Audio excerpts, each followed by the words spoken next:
Hello, welcome to Rock Bottom Storytellers 2.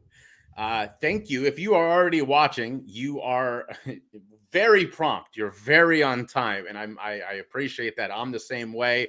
There was a quote by a football coach named Tom Coughlin who was big back when I used to watch football 20 years ago, and he used to have the saying, if you're 5 minutes early, you're on time. If you're on time, you're late. That's how I feel, and clearly, all of you who are already tuned in, that's how you feel too.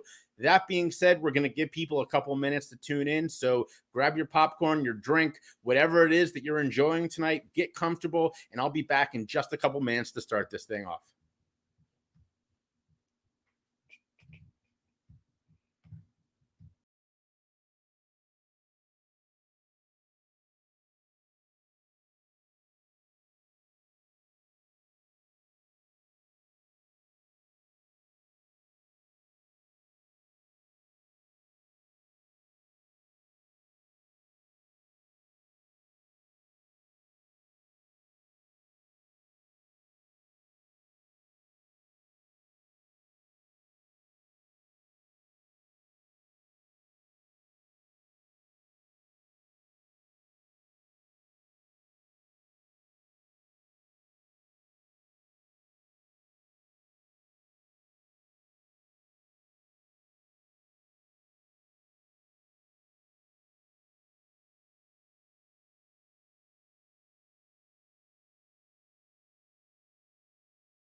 All right.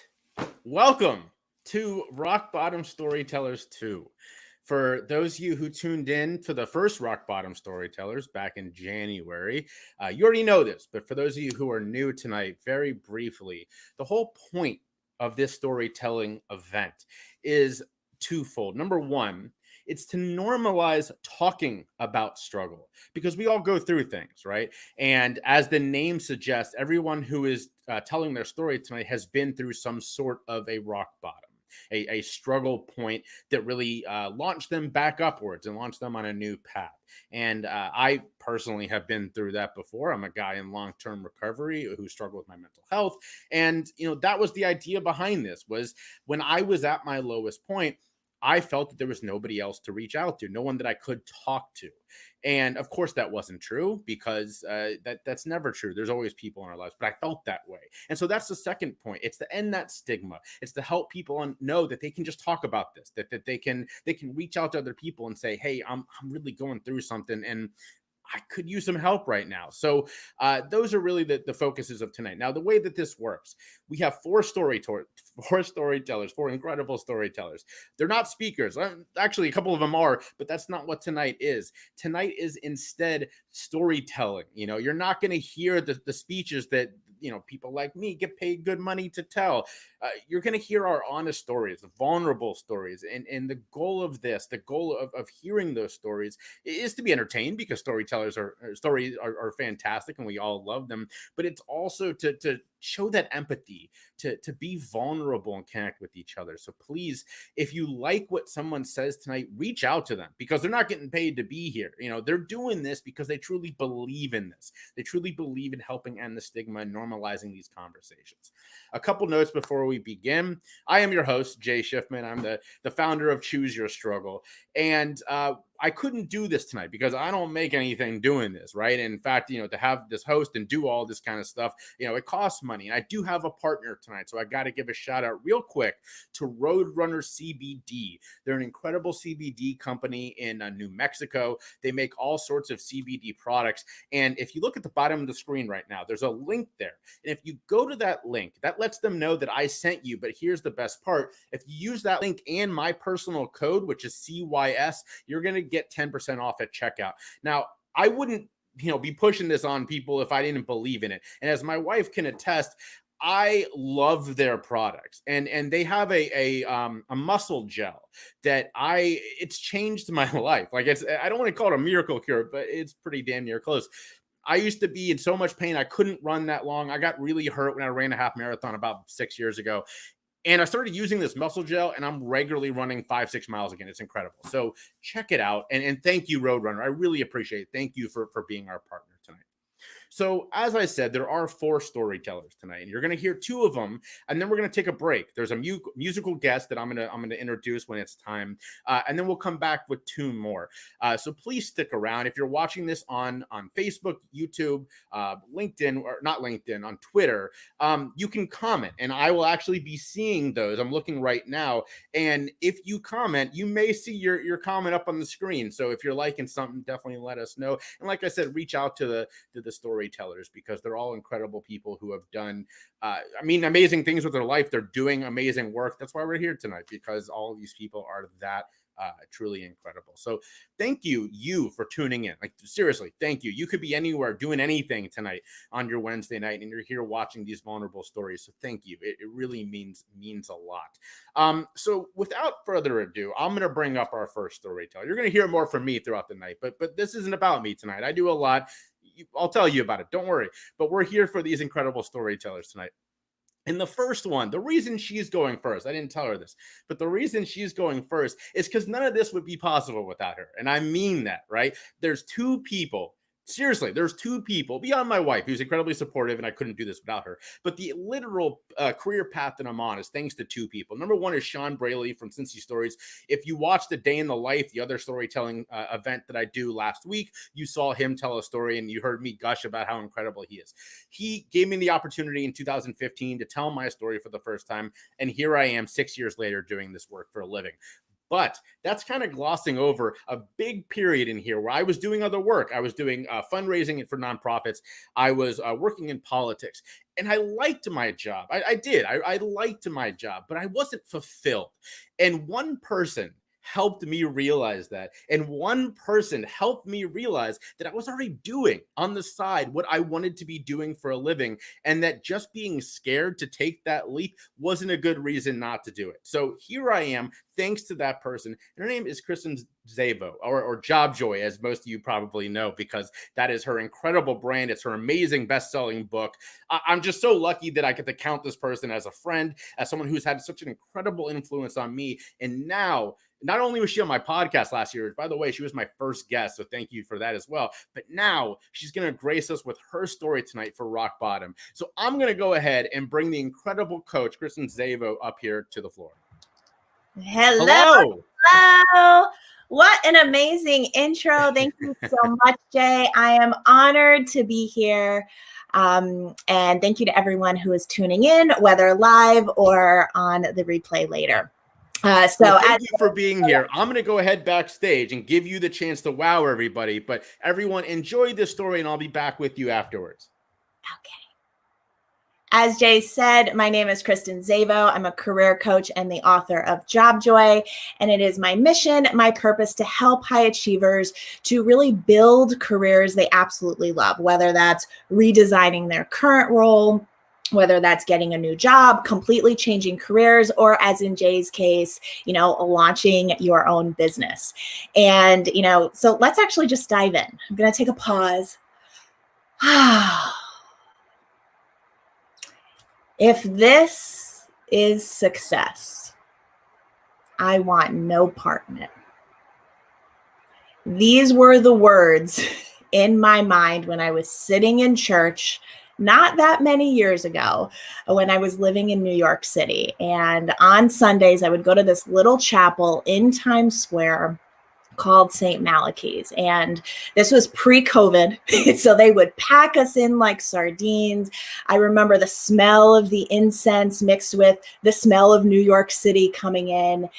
And this was really my 1 hour a week that I could disconnect. I didn't have to be on my BlackBerry. I didn't have to be answering emails.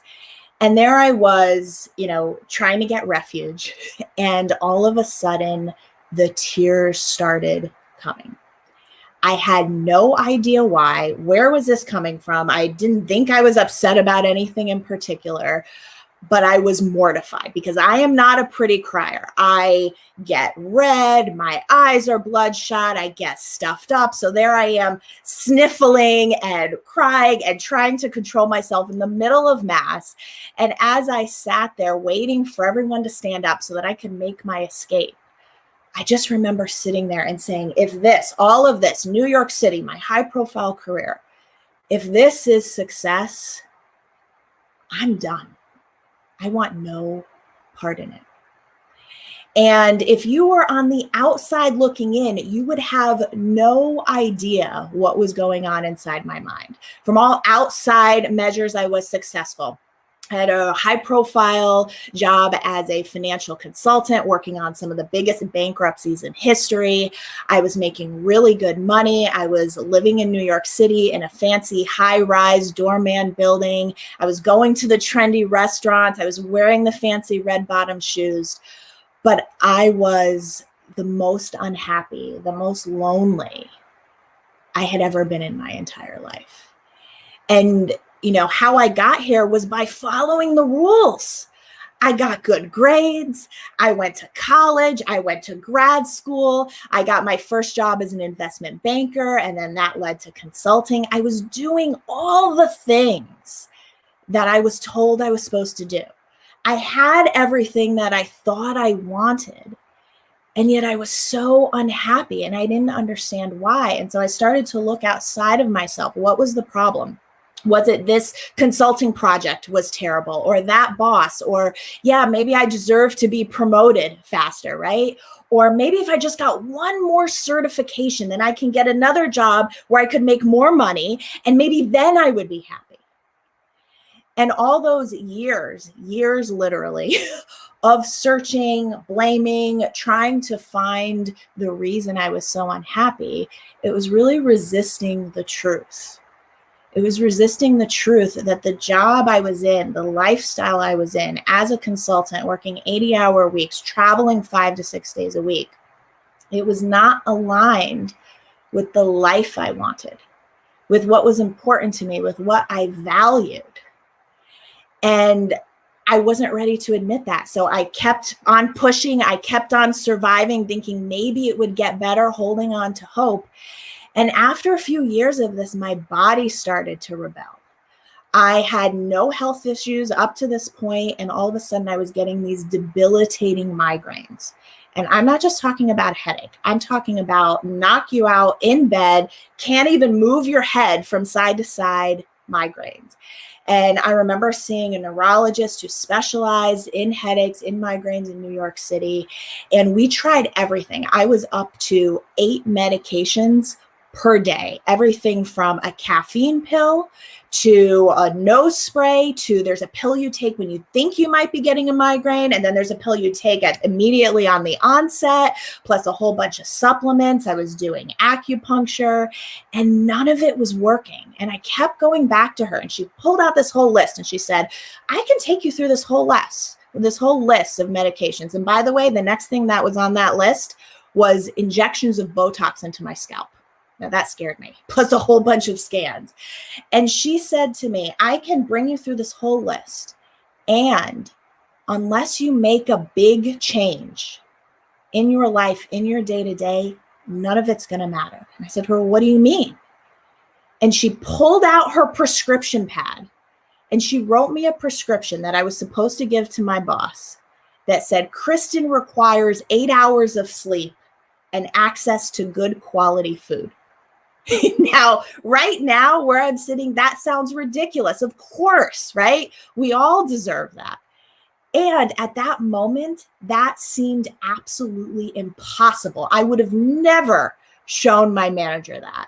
And, being on the road 5 or 6 days a week, you're eating out all the time. We were working crazy hours. 8 hours of sleep was definitely not in the cards for me. So I hung on to that prescription, but that was another wake-up call. Right. And that plus, a lot of other things led me to that moment in church where I was looking around myself and just thinking, if this is success, I don't want it. I don't want any part of it. And so here's what I did. I ended up quitting that consulting job, which was scary. I don't recommend my clients necessarily do that, but I had to. It was affecting my health too much. I quit my job. I took some time to figure out what was I interested in. And guess what? It didn't have to be my life purpose. Just what was I interested in exploring? What was I interested in doing next? And from there, I built a plan. I started connecting, lots and lots of networking. I had my plan. I had my to-dos every single day, and I stuck with it. I was consistent and persistent. I did not give up. And ultimately, 6 months later, I landed a job in a completely new industry, doing something I had never done before and at a promoted level. And this time around, I actually liked my job. I was actually interested in it. But not only did I like my job, but I started to actually like my life again. I started to travel. I took my first international trip to Peru, went to Machu Picchu. I started to see friends more and do more fun things. I met the love of my life. There was no space for that in my schedule before. Plus, I don't think I would have wanted to date me at that point.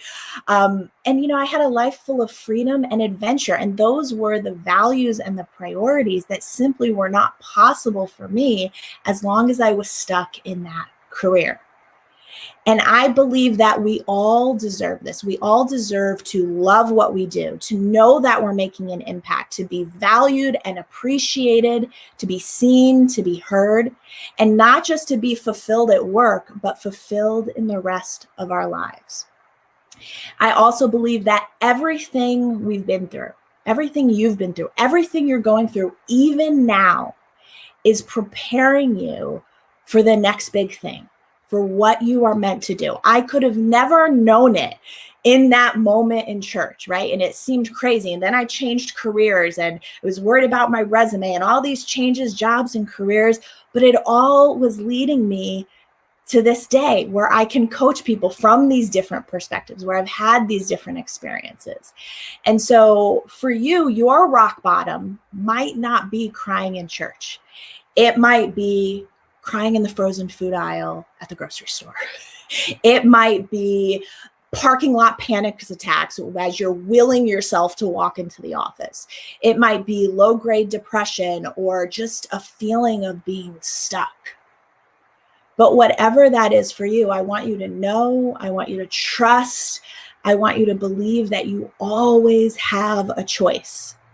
And after 20 years spent in traditional corporate roles, all the struggles I've been through, all the changes, all the pain, that has led to my best-selling book, Job Joy. That has led to me launching a business where I get to do work I love, work that matters every single day, and help my clients to do the same, to feel on purpose and fulfilled, not just at work, but in the rest of their lives as well. I want you to know it is never too late. You can do this. You deserve this. You've got this. And I would love to connect with you and help you on that journey. You can find me at findyourjobjoy.com and pretty much on all the social medias, just using my name. Ooh, wow. Here's the thing is that I've heard this story and it still gets me every time. So thank you. Thank you for that. And I can definitely, I'm going to put you backstage, but I can definitely, I've been there as a person who was doing a job I hated that was killing me. I'm not going to say the name of it, but it wasn't crying in church. That's for sure. As a Jew, I think that'd be a little weird, but it was sitting in my car going, I just don't know that I can go in. I don't know that I can do this. The last day that I really remember doing that was I literally pulled into my job and went, no. And I left and went and got a bagel. I was just like, I can't do this. I can't go in today. And very soon after I left that job. So I definitely, I've been there. And if you were as touched by that as I was, know that that's her times 10 when she's coaching, when she's working with you. She is so hands-on, so it's just instrumental in helping you take that next step. And I can't say thank you enough. So Kristen, thank you for all the help you gave me and for, always being there when I call and say, hey, I need someone to do, whether it's a podcast interview or now as telling their story. So thank you. So our next storyteller tonight is a guy that I connected with on LinkedIn because I had, to be quite honest, I had finally seen his stuff shared. Not like, if you use LinkedIn, your feed is basically just people's, sharing other people's stuff, right? And I had seen his stuff shared so many times. I finally was just like, man, I gotta know who this dude is, right? I gotta connect with this guy. And I got to tell you, I am not sorry that I did. He's one of those people who just, every time you talk to him, it's inspiring. He himself is very inspiring, but he's also one of those dudes that just lifts you up and makes you feel like, all right, I can do this. Like anything is possible, right? So I'm going to go ahead and bring LaRon Barton up on stage, and he's going to tell his story. LaRon? Jay, thank you very much for that, man. I'm just, I'm really humbled by that message. I really appreciate it. Kristen, I love your story. Like it was definitely very, very, very powerful. So my name is LaRon Barton. I'm a writer, author, speaker. I'm from Kansas City, Missouri. I currently live in San Francisco, California. And I'm going to tell you how I became to do all this stuff. So back in 2011, the end of December, I got laid off from my job, right?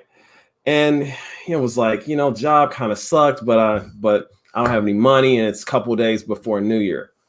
New Year comes along, and my then girlfriend decided to break up with me. So she broke up with me on the first day of the year. So I'm broke and I'm single. And so I was at a really low place. So, I started drinking, kind of going out, just laying around, just looking flabby and sick. And I felt like I did not have a purpose. I felt like that, I wasn't motivated to write, which is my favorite thing to do in the entire world. I wasn't motivated to really work out. I mean, I wasn't getting fat, but I was just sloppy. I was just laying around. And so, I tried to party, I tried to sleep around, tried to do all this stuff to just get me out of this rut, and I could not get out of this rut. So, I was talking to one of my really good friends, one of my best friends, I call her Boo Bear, and she was like, LaRon, you don't really have anything to tie you here. Now, mind you, San Diego is this gorgeous place, right? I mean, San Diego was beautiful. And I was just unhappy and miserable in San Diego. So that it wasn't the place, right? It had to be me. So one day I was sitting on my couch. I was in this little ass one bedroom.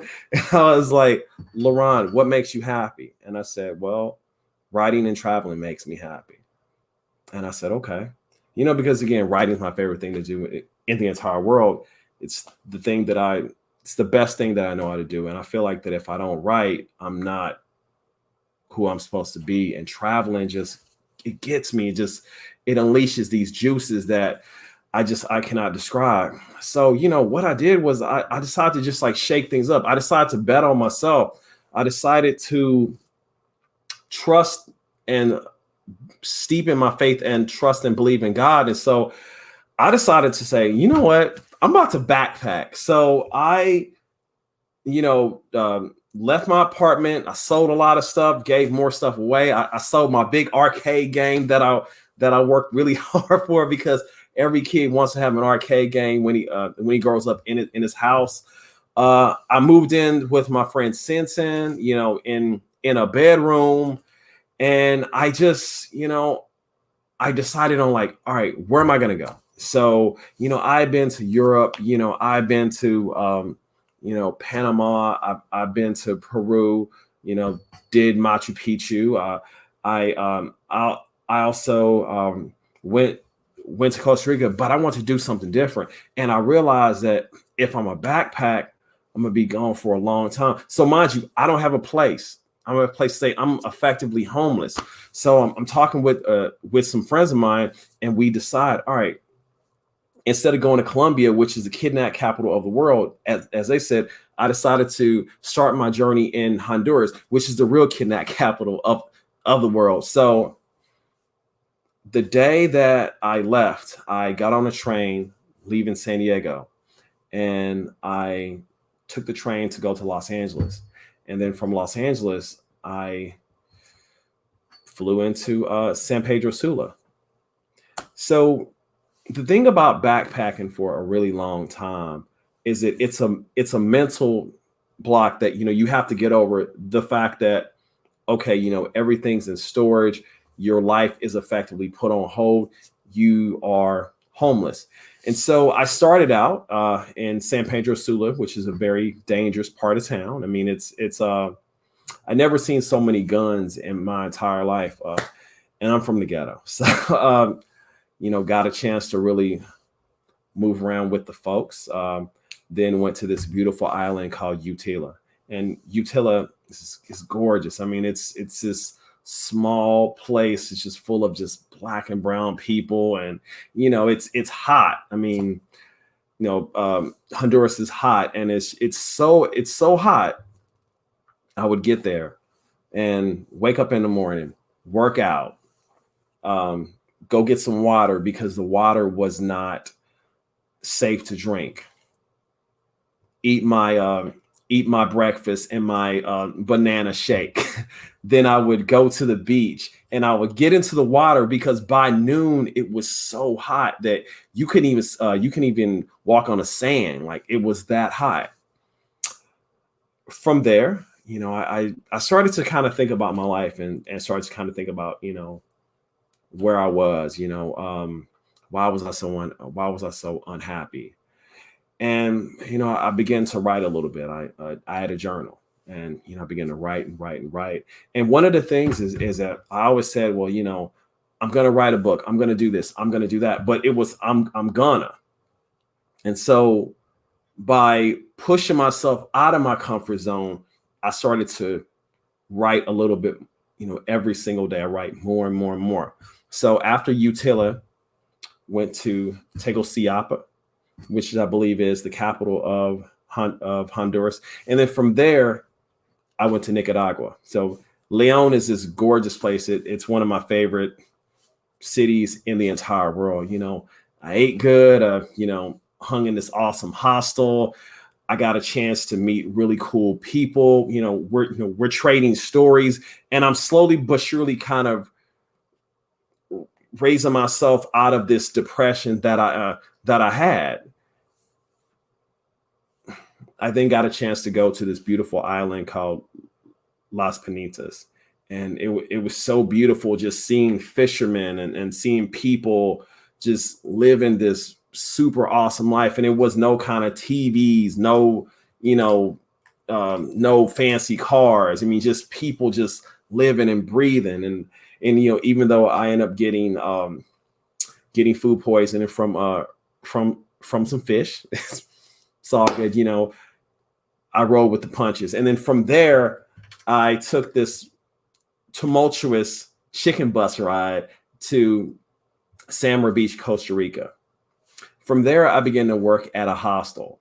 I'm sweeping up floors. I'm mopping rooms. I'm making beds, and I'm feeling wonderful. Like I was like, oh my God! Like I don't think that I've ever been this happy in a long time. Here I am, this network engineer that is just making people's bed and checking people into this hostel. From there, I met a really important person. Her name is Ann.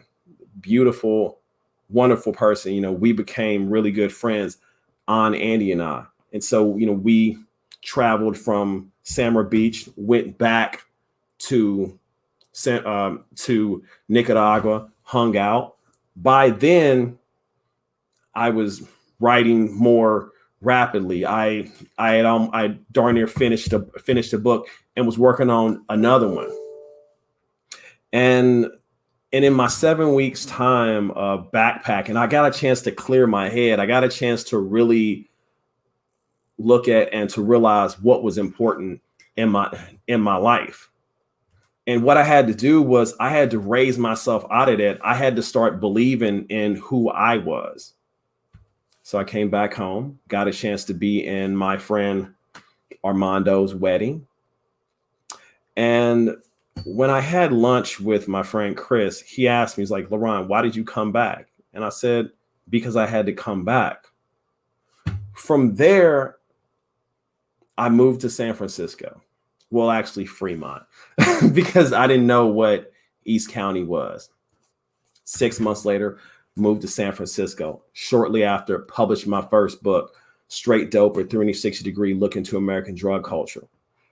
Then I began writing for the Good Men Project. I started writing about the relationship with my father and I, the breakup with my ex-girlfriend. Then I released a second book 2 years later.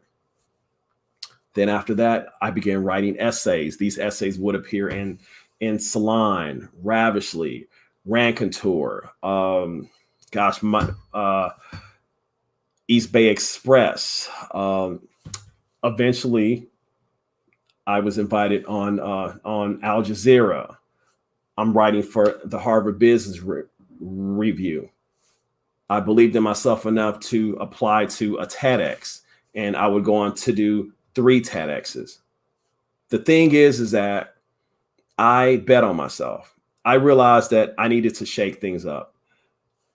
The man that I am today, living in this incredible city, a city that I've always wanted to live in, I would not be here if I did not decide to take that risk, to take that plunge, to believe in myself, to believe in God, and to know that if I can survive 7 weeks backpacking by myself through Central America, where I know poquito español, surviving being arrested twice, food poisoning, just crazy things, guns everywhere. That means that I can survive anything. And that means that you can survive anything. So sometimes you just got to just push the chips to the table and just say, you know what? I'm going all in. What I'm saying to you is that sometimes in order to get out of that rut, you got to just risk it all.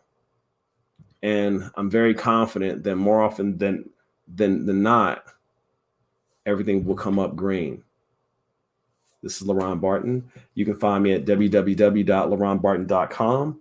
I'm on Twitter, mainline LaRon, Instagram, LaRon L. Barton. And Jay, I want to thank you for allowing me to be on this show, man. And I just want to tell everyone, believe in yourself, believe in God or a higher power, and don't be afraid to take them risks.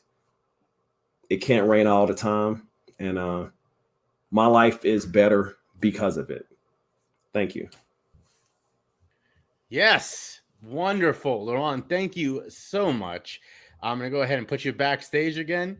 That was great. I mean, we're moving right along. Some really incredible stories so far. And like I said, how inspiring is LaRon, right? I mean, if you understand, like, he's here because I just started following him on LinkedIn and we got to chat. And then now I was, so lucky to have him on this thing. So do yourself a favor, follow him on those social media sites, check out his website. We're going to take a break real quick because, we've got some heavy stories still coming and we need a refresher. We need a moment to, really just take a breath, do what you need to do, go to the bathroom, whatever. And in that time, we're going to have some incredible music. And tonight, that music is by my sister-in-law, Kayla Frimmer, and her bandmate, Sam Sclover. So Kayla and Sam, this is a recorded video. They were not doing this live. So I'm going to go ahead and play this for you. Enjoy this because I've enjoyed listening to it a couple times since they sent it to me. Hey, Rock Bottom Storytellers. I'm Kayla. I'm Sam. Thanks so much to Jay for having us. The first song we're going to play is That's It, I Quit, I'm Moving On by Sam Cooke.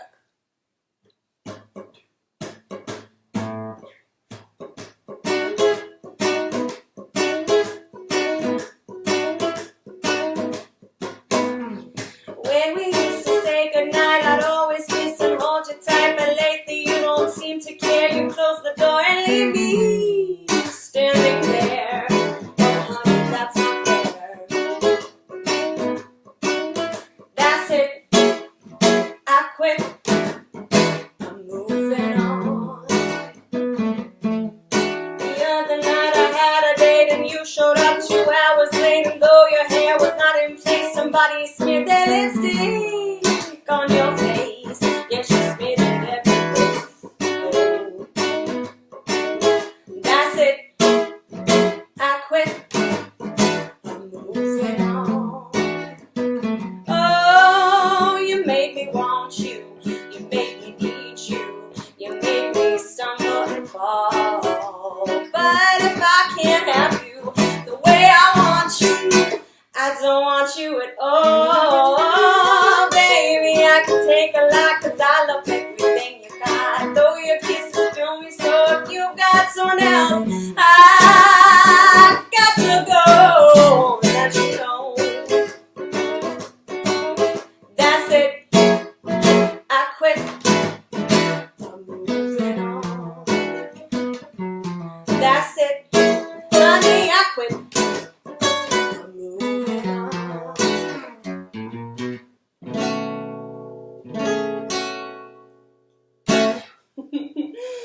All right, the next tune we're going to play is called West Side, and it's an original.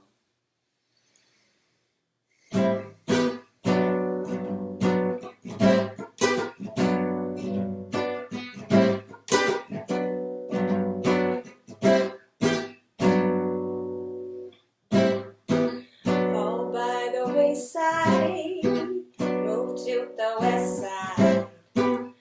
It's more trouble than it's worth. I withstood the collapse, can't help but turn back. Hold on to who knows what was there. The whack of wind against my cheeks stained with romance. Thought you're all I need to get right. But your hand gripped too tightly, my tears swallowed nightly. Thought you're all I need, thought you're all I need to get by.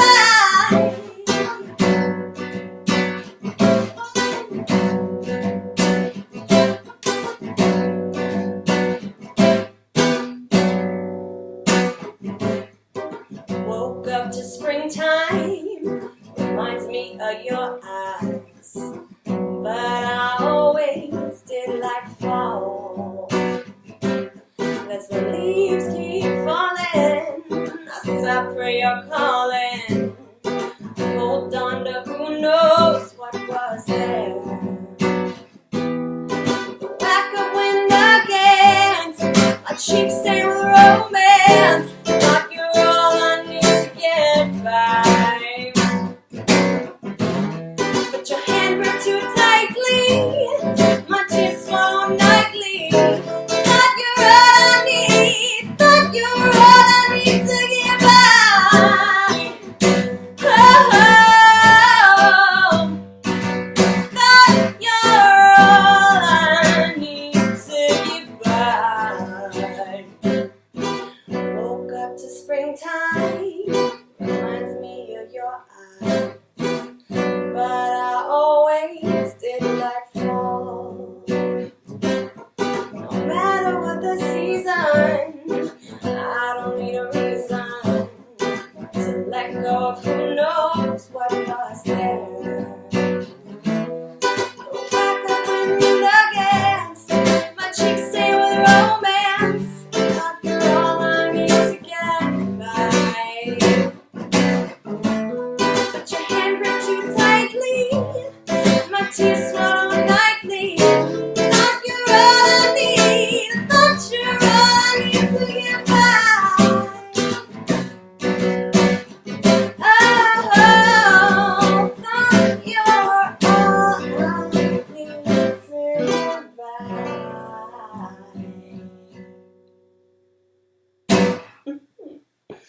All right, we got one more tune for you. This one is Work to Do by the Isley Brothers, because we all got a little bit of work to do. That's for damn sure.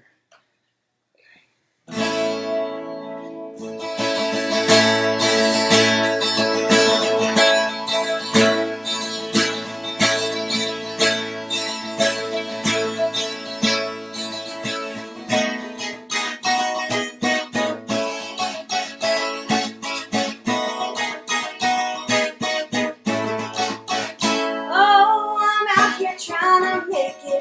Baby, can't you see? I gotta make it for you, but I gotta make it for me. Sometimes it seems I'm neglecting you.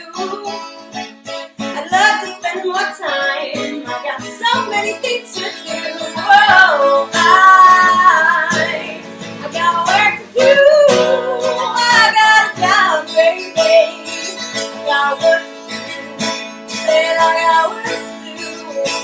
Everybody's got work to do.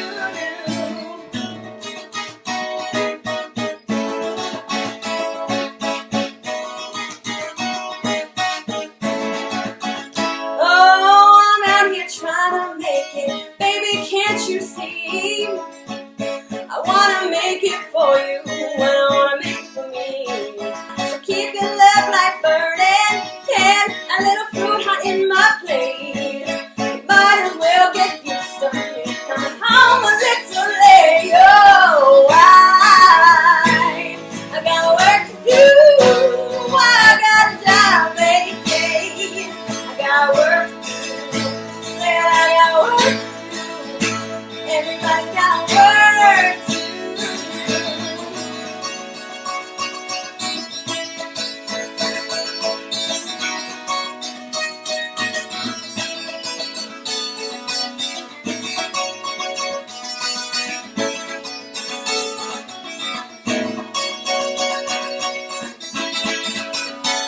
Oh, I'm out here trying to make it. Darling, can't you see? I gotta make it for you, and I gotta make it for me. It might seem I'm neglecting you. I'd love to spend more time, but I got so many things to do. Oh, I got work to do. I got a job, baby. I got work to do. Say I got work to do. Everybody's got work to do.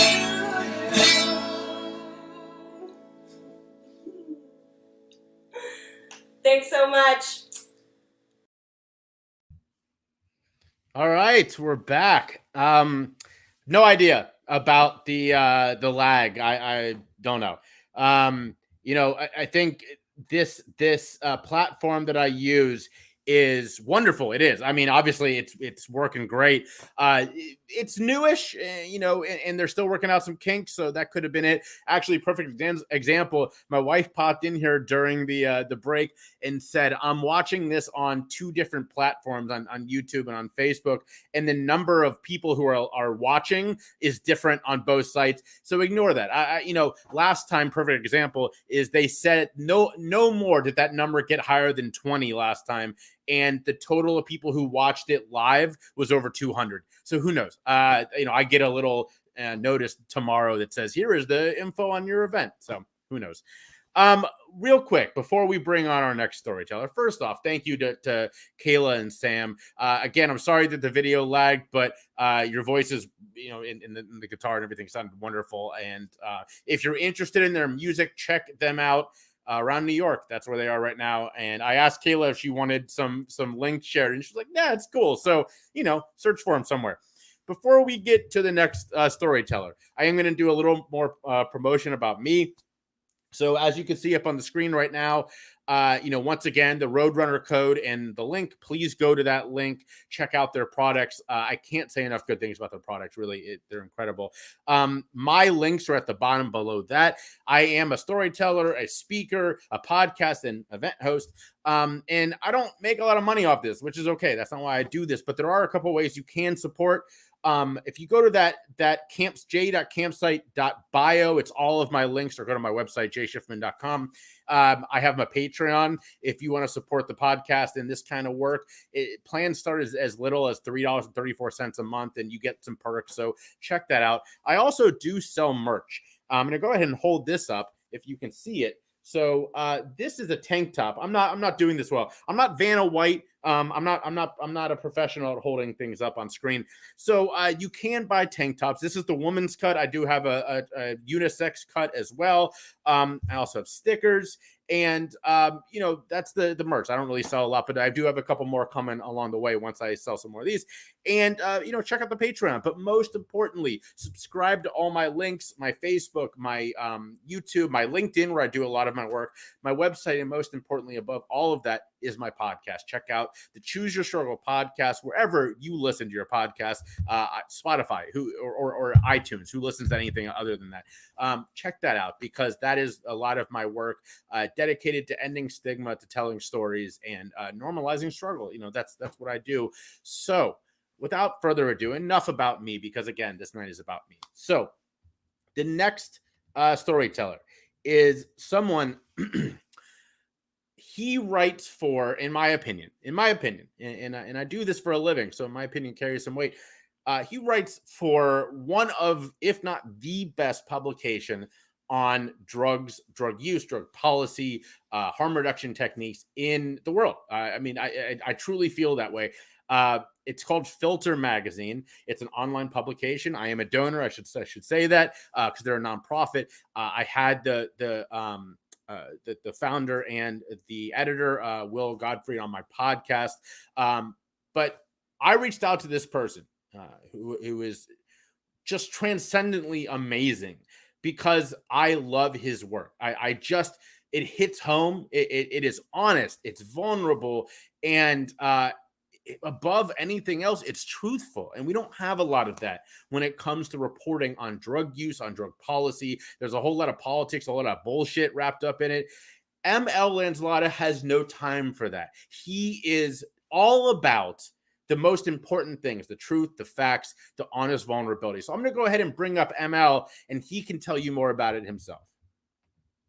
ML, what is up? Welcome to the stage. Hello. I'm going to go ahead and go backstage. It's all about you now.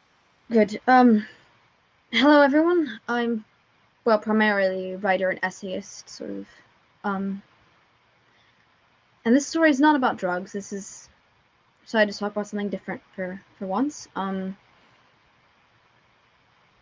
Something still, I don't know, I feel like it's maybe not taboo, but it's something people don't really, are not often comfortable talking about. When I was in high school, I I don't know, I was in an abusive relationship. Oh, and of course, back then I was still presenting as female. I hadn't come out yet, so this would be a straight relationship. But yeah, I was a very lonely teenager. I was bullied. I was weird. You know, this sort of funny little queer autistic child that was not very popular at school naturally because I was just sort of kind of dorky and I didn't always get humor. And yeah, so I was a very sort of a lonely kind of isolated kid. And then I joined a writers group that was mostly adults. I was the only teenager in the group. It was a meetup, and that's where I met this guy who was in his 30s at the time. He was, I think, 33, and I guess I was a pretty easy target because I was so, like, I was this really lonely kid, so he just befriended me, and then before long, within a couple months, started sending these messages and claiming to be in love with me, and it's crazy how fast it happened. It went from us just meeting at this meetup and hardly knowing each other, and me thinking he was kind of annoying, to him just every single day messaging me, every single day, and it just kind of, I was just glad to have someone to talk to, so I kind of put up with, a lot of this kind of aggressive behavior, and I guess in hindsight, I now know that that was him grooming me, and that it was something called, I can't remember what it's called, but it's, when a sort of grooming kind of person first identifies a kind of target, they'll just love you, they'll just buy you presents, they'll just do anything to make you feel wonderful. And, abusive relationship, people think it's all this guy's hitting his wife, or like they're all mean all the time, but really there'll often be these periods where the person is almost unnaturally nice, insanely nice, and that's what really got me trapped, was he would alternate, but at first he was insanely nice, then he started later on to alternate between being like truly horrible, telling me I was worthless, saying my writing was shit and that nothing I did would ever matter, and then I should become a prostitute because that's all I was good for, just really horrible stuff. And because he was alternating between this really horrible stuff and being like insanely nice, I got kind of trapped in like wondering, is it really bad if he's so nice sometimes, and I think it's a really common pattern from what I've known. Other people who've been in abusive relationships or in a similar situation, that's very much what people do. But yeah, the worst moment of my life was being kind of stuck in this relationship at 17. Felt like I couldn't get away from him because all of my friends at that point were his friends, because I hadn't really known anyone because I was a weird kid at school.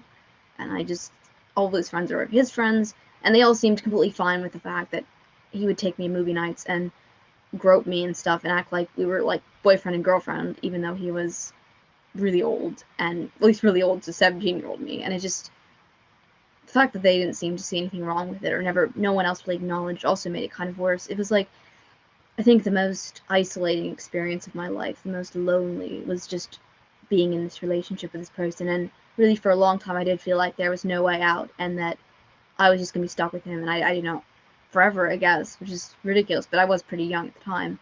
So it's kind of this, I was stuck in this place. I was just so hopeless, and I did try to break up with him, and for like 5 minutes he's like, yeah, we're broken up, and I even texted to confirm, and I did it in public too, in front of some friends.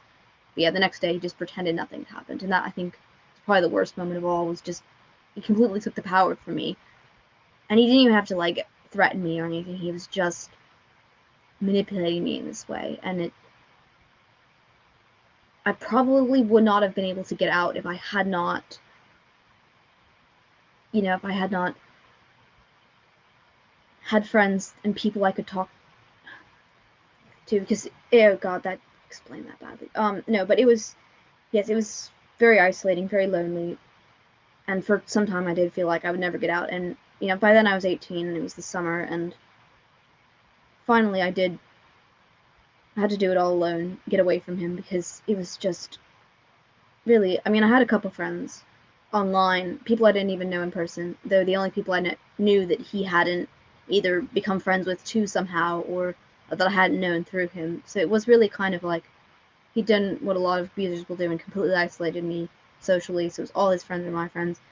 But I eventually I just decided I couldn't do it anymore, and I decided that I'd had enough, and I didn't care if he was really abusive or if I was just perceiving him as abusive, because at the time I really did not believe that it was abusive. Like a lot of people in those situations, you don't feel like it's abusive, because he's so nice sometimes, or everyone else seems to think it's all right. But then I just sort of decided I had to get away. I had to stop it all. So I blocked him on everything. I kind of did not go anywhere for a couple weeks because I knew he knew where I lived, but I knew that he couldn't get in, obviously, to my parents' house if the doors were locked, if I didn't go walking or anything. So I just kind of shut down and just completely stopped blocked every email address of his, every email address he made to send me new emails, and I had to just decide, okay, this is enough, and just completely stop everything. And, I was going to community college, so that fall, this was, I guess, about a couple weeks before the school year started, so I just decided and completely cut him off, completely got out of everything, and it was one of the really hardest things. I felt like I was giving up my entire social life, everyone I knew. Even though I was going to college, I didn't expect to make friends because of all the trouble I had with making friends in high school and everything else, and I just was so certain that it was hard for a while. I did have really hard time. I didn't really have anyone in my life except some online friends, and I had to do it. And once I did, suddenly, once I made that decision, once I just, decided, no, I am not going to do this anymore. I have to get away, and got away from him. It suddenly seems so obvious in hindsight. I mean, maybe not right away, but I started to realize how ridiculous the whole situation is. Once I was out of it and no longer in his trap, in that sort of place, in that mindset, suddenly it was much easier to see how he tricked me, how his messages would alternate between, the pattern. I did not notice the pattern while I was in the midst of all this. I did not notice the pattern while I was stuck there in that place. But once I got out, I could see the pattern of what he was doing, of how he was manipulating me, how he was using gifts and praise and stuff to make me rely on him. He'd break me down and build me up again, kind of like a cult, but on a minor scale. Sort of similar, kind of trying to completely destroy you so that you rely on the person or the organization. But yes, it was yes, a very isolating thing, and also, yeah, probably one of the most lonely experiences. I remember thinking at the time, I was obsessed with tracking down someone else he dated just so I could have someone else to speak to who had been through a similar experience. But luckily, as time went on, as the years went by, I started to meet people. I met people who'd been through similar things. I knew other people who had had abusive relationships, and realized it was not a lonely thing at all. I mean, it was fairly common. I mean, I had relatives, I had friends, I had all these people I ended up, whether it's online friends or relatives, that had been through a similar situation. It was not me. It was not just me. I was not the only one in the situation. I was not really alone at all. It's very common, I think. Which is horrible to think about, of course, but also it's good because it means that if you're in that situation, if you're stuck with this sort of person that you can't even decide if they're really abusive or not, because they sort of alternate between seeming mean and seeming perfectly wonderful.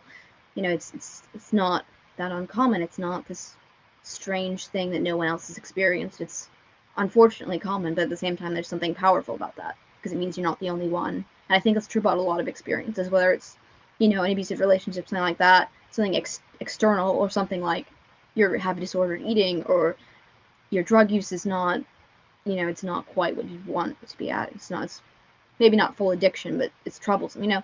All these things that seem so lonely at the moment, you'll find that later it's not so lonely at all. There's other people out there, and I think that's one reason I decided to be so honest about lots of things that people would never write about. People would never want to admit to, like using drugs or mistakes or things I've done that were probably stupid, or situations I've been in that were kind of embarrassing. You kind of have to talk about it. You kind of have to be maybe not completely open, because that can be a bit, maybe not healthy if you're totally open about everything. It can be make you a bit too vulnerable, but really, I think it is better to be open about these things and honest about these things, and just, because you're not the only one. And if you start talking about it or writing about it, maybe not before you're ready, but once it's like not too horrible, once you've sort of started to get past it, you'll find that there's all these people. I mean, with my writing, my essays, my drug use, my life and stuff, I always get people messaging me and saying that they've been through something similar, and that's why it's just so important. Even though these things are humiliating, even though it can seem embarrassing to have had something like that happen to you, it's not even that. strange. It's something that a lot of people have experienced. A lot of people have found themselves in similar places, and that's useful. I mean, good. It's empowering, I suppose, to know that you're not the only one, and that other people have been through this, and they have survived, and they've gone on to have regular, normal, real lives, and they aren't going to be stuck with this kind of horribleness forever. Even if you're still in that place, but you don't know how to get out, you don't know how to safely escape the situation. You know, it's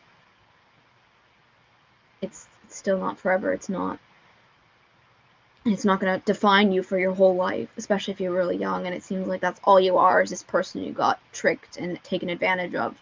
But that's not. There's more you can do. This you can always find some way, you know.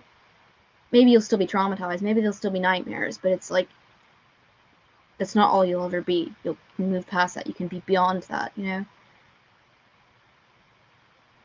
And I think that's sort of, in conclusion, the end. Yes. All right. Wow. ML, thank you so much.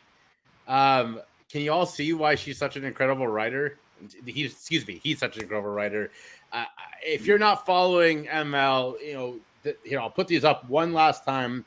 Please go follow his links because, ML, I know I feel this way because I tell you this all the time. You're one of my favorite writers doing this today. And I truly think your Twitter is a drug policy and a drug user's gold mine. I mean, I'm retweeting you pretty much every day at this point. So thank you for all of that. I'm going to put you backstage. Thank you for being here, ML. So we are heading into the home stretch here. And it's thank you everyone for tuning in tonight. I truly mean that. Everyone who's watching every platform, it means a lot to me, whether you are watching this live or if you're now hearing my voice in the future, this is a recording. Thank you for tuning in. This is so incredible. That story, I really think, is why we do this. ML summed it up so perfectly at the end, is that talking about it helps you move forward, and not till you're ready, right? I mean, he said that perfectly.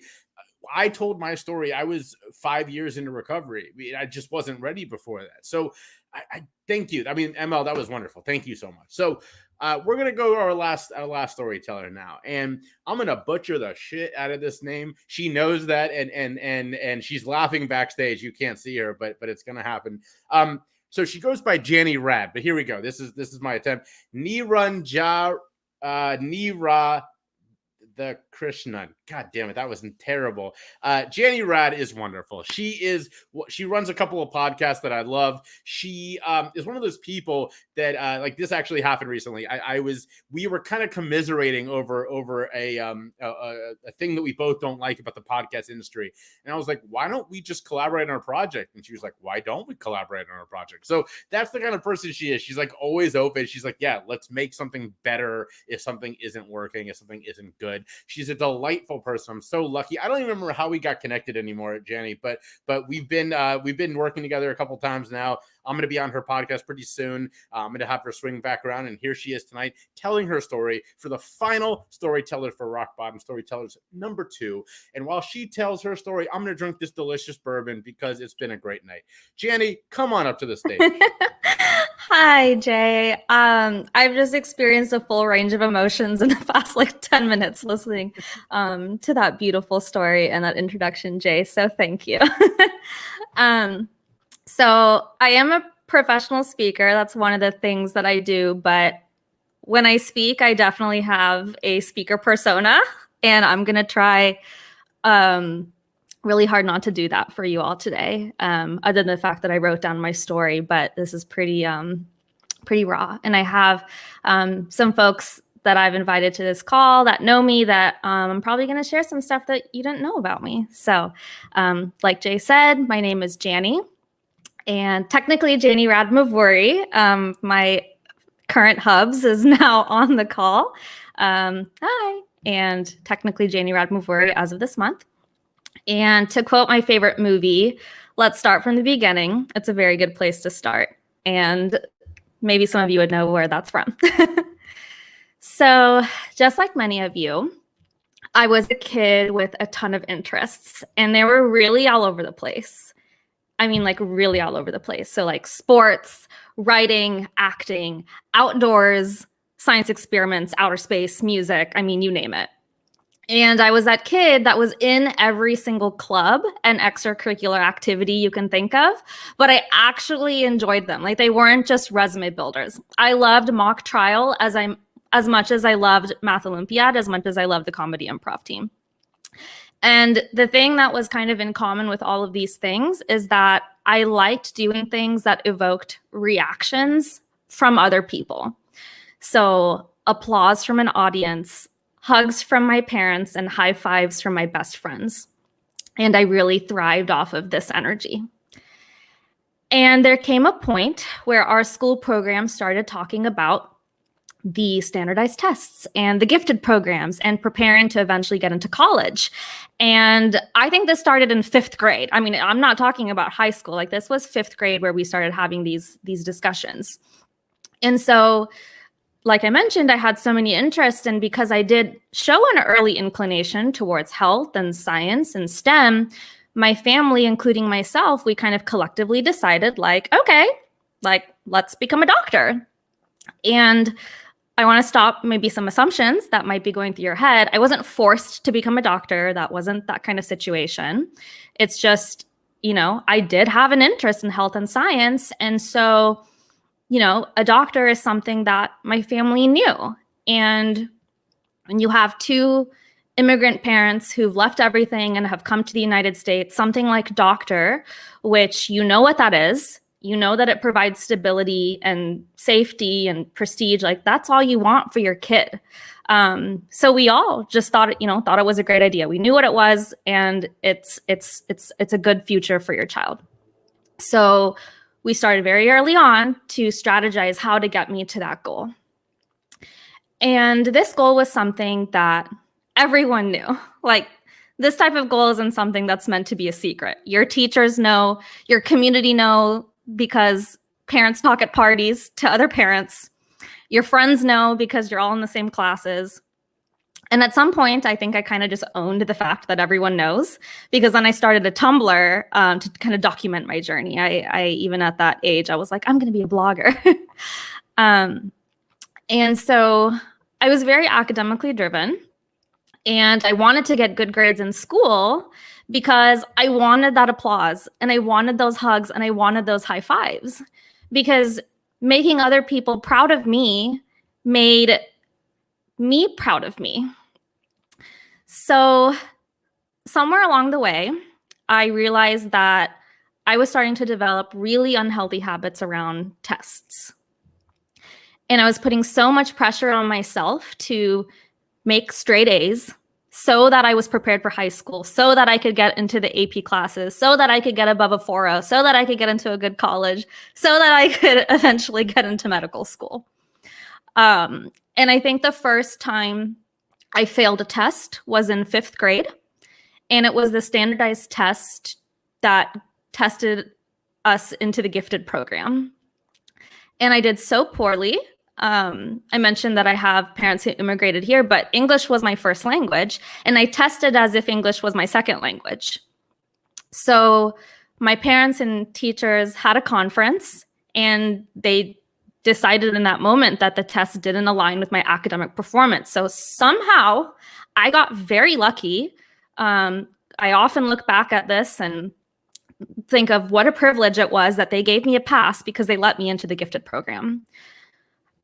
And I had my first panic attack when I got my first and only B in middle school, and it was in gym. And the reason I got this B is because I tried to lift a weight that was actually too heavy for me, because I wanted to get that presidential fitness test. I wanted to be the highest one. Ended up lifting something that was too heavy for me, pulled some muscles in my back. I wasn't able to go to gym class for a few weeks, and so my grade dropped down to a B. And that was my very first panic attack that I can remember. I had my second panic attack during the PSATs, which is a qualifying exam that you take in 7th grade that qualifies you for National Merit Scholarships for college. I already knew I wanted to do good on this because I had my sister to look up to, and my sister excelled on this exam. My friends all did great on the exam. I was not even close to making the cut. All my friends not only did great on the exam, they all got the scholarship. They were all National Merit Scholars. And I remember all of us kind of talking about it, but I still can't remember to this day if I lied or I just avoided the subject because I was so embarrassed. I just don't have memories about this because it was that humiliating. Next came the SATs and the honors and the AP exams. And I think most people who are listening that are my friends know this, is that I had to take my SATs 3 times so that together the super score could get me into my dream school. And it was at this time that I really started to get down on myself. Everything else I was kind of excusing in the past, but this time I really knew, okay, no one in my friend group has taken the SATs 3 times. And I knew I was smart, but this is about the time where I really started to doubt if I actually was smart. And this is when I started to approach my rock bottom. I wasn't there yet, but I was close. I did manage to get into Carolina, and now I'm pre-med, and the classes sucked. I hated the classes. I hated my classmates because they were really competitive and they would cheat on things, and I didn't want to make good grades in classes based on cheating. And I found solace in my extracurricular activities and my classes that weren't pre-med. And I want to revisit that I didn't enjoy my pre-med classes. I actually did like it when I did good on exams. Like, I was good at acid-base chem and I would do great on exams, but I needed that exam grade to trick my brain into saying, oh, look, you're achieving at something, therefore you're happy. Doing the actual work brought me no happiness, but excelling brought me happiness, because then that gave me a high five from my professor and I craved praise. And I think that praise, it made me feel like, okay, I am smart. And then now the rock bottom is about to hit. So I was studying for my MCAT for months, and it felt like a year. And MCAT is the exam to basically get into medical school. And my family was very fortunate to basically, try to get me whatever it is that we needed. At this point, we kind of knew, okay, I'm not a good test taker. We did the private tutoring. We did online tutoring, in-person tutoring, away from college, living at home. We followed all the recommendations from all the blogs and all the advice from current medical students. And I started doing somewhat okay on my practice tests and, at least getting the minimum to get you into an MD school. And big surprise, I didn't do well at all. And this was, I had a panic attack during the exam and actually had to walk out. And so I didn't get to finish part of the exam. So this was the point in my head at this time where I had so many thoughts. I didn't do it and I couldn't do it. It's physically impossible for me to do this thing. I've let myself down. I've let my parents down. I've let my friends down. Speaking of my friends, how are my friends able to do this? How is it so possible that everyone else can do this but me? Why am I not smart enough? Why am I not good enough? Looking back, what the heck did I do with my life? Everything that I've done has been to get to this accomplishment. Everything's been a waste. I'm suck. I'm stupid. I'm lost now that I'm not going to medical school. What the heck am I supposed to be doing now? And I've failed. And my family, my parents, they worked so hard to pick me back up. They said, it's not you. You're not stupid. You're clearly smart. And so we decided, okay, maybe I just wasn't in the best environment to prepare for this exam. So the next summer, we secretly moved me to a different city where my sister was living so that I could study in private and secretly take this exam again. So for a whole 3 months, I was lying to everybody about what I was doing just so I can take this exam. And I did worse the second time. It was pretty bad. And the night before that second MCAT was the first time my parents saw me having an anxiety attack and what that actually looked like and what I was going through. And so that was my rock bottom. My mental health had completely plummeted after getting that second score back. And I realized that all that need for this external validation somehow in my brain was tied to me feeling any sense of self-worth. So with no successful external validation, I had zero self-worth and zero self-confidence. I was lost and I was useless. And I didn't tell a single person how I was feeling. The only person that kind of knew was my roommate, who we didn't really get along with at that time, only because at night she would wake up to hear me crying, or she would go to somewhere and then come back and I would just still be in my bed and I'd be crying.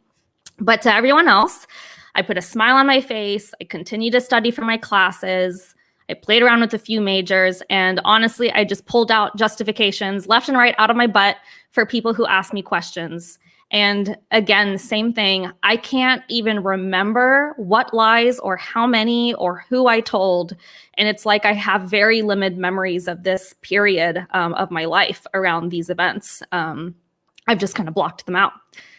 So I did start to see a counselor. And the first thing that we really needed to rework in my brain was this idea that my life has not been a waste. And I think our first storyteller even kind of talked about this, but all those things that I did in my life, they did get me to where I was. And I was generally happy where I was emotionally in life. Like, I was able to go to my dream school. I loved my friends. I was able to study abroad. And so I really had to realize my life wasn't a waste. It's just, I'm at a different outcome than what I was expecting. And that's okay. I also, at that point, had gotten diagnosed with dyslexia and an anxiety disorder, which, looking back, makes so much sense, all of what I was experiencing with exams. And so instead of doing well, what if I had known this? What if I had gotten diagnostic tests then? What if I had gotten extra time, and trying to play this what if game all the way back to 5th grade? Instead, I started to tell myself, look where you are today, despite everything. Look at all these ways that you've been able to cope. Look at where you are professionally, in a position doing a daytime job in analytics, speaking to people, writing. And, yeah, I have some creative mannerisms, but that's just what makes Janny Janny. And that's okay. And that's all taken years to do. And it's something that I've become really passionate about, that every chance I have to talk about this paradigm shift, I try to do that, because it's really the only thing that helped me get out of that rock bottom, was to realize that I wasn't ever lost and I never failed. I was exactly where I needed to be. And that in itself was a success story. So that next lesson is one that I'm still working on today, which is to separate that need for external validation from self-worth. I know this is a rock bottom storytelling and that there's an up, but I'm still on the up. I'm not on the other side yet. It's something that I'm still working on actively every single day. And I don't know why I rely on external validation so much. That's just the way my brain works. But what I'm trying to work on every day is feeling that exact same feeling of euphoria and empowerment when, even a stranger says you're awesome. I want to feel that for myself when I look at myself in the mirror and say you're awesome. I'm not quite there yet, but I'm getting there. And there are some days where I am on fire and I'm feeling great, but then there are some days where I still feel like I'm crawling out of that rock bottom. But I know it's in me. I know I have the skills to do it. I have the mindset. It's just, it takes a lot of time and energy to unlearn those patterns that are in your head. So some of you watching that do know me notice that sometimes when I'm really excited, I hold my hands and I put my hands together. And I realize that I've started doing that. And I think it is actually like me holding my own hand. Like, it's me giving myself my own hug and me giving myself my own high five, because I'm really trying to learn now that internal validation is all that I need to know that I'm doing life right. So that's it. Thank you for your time tonight. And if you resonate with my story and want to learn more about me and my professional life and want to connect, you can follow me. All my stuff is written down there. JannieRad.me on Instagram and Facebook. You can listen to my podcast, What's on Your Mind, and you can check out my website at JannieRad.com. Thank you. That was wonderful, Jannie. Thank you. I love the message that, this show is about the rock bottom and the bounce back, but you're still down there.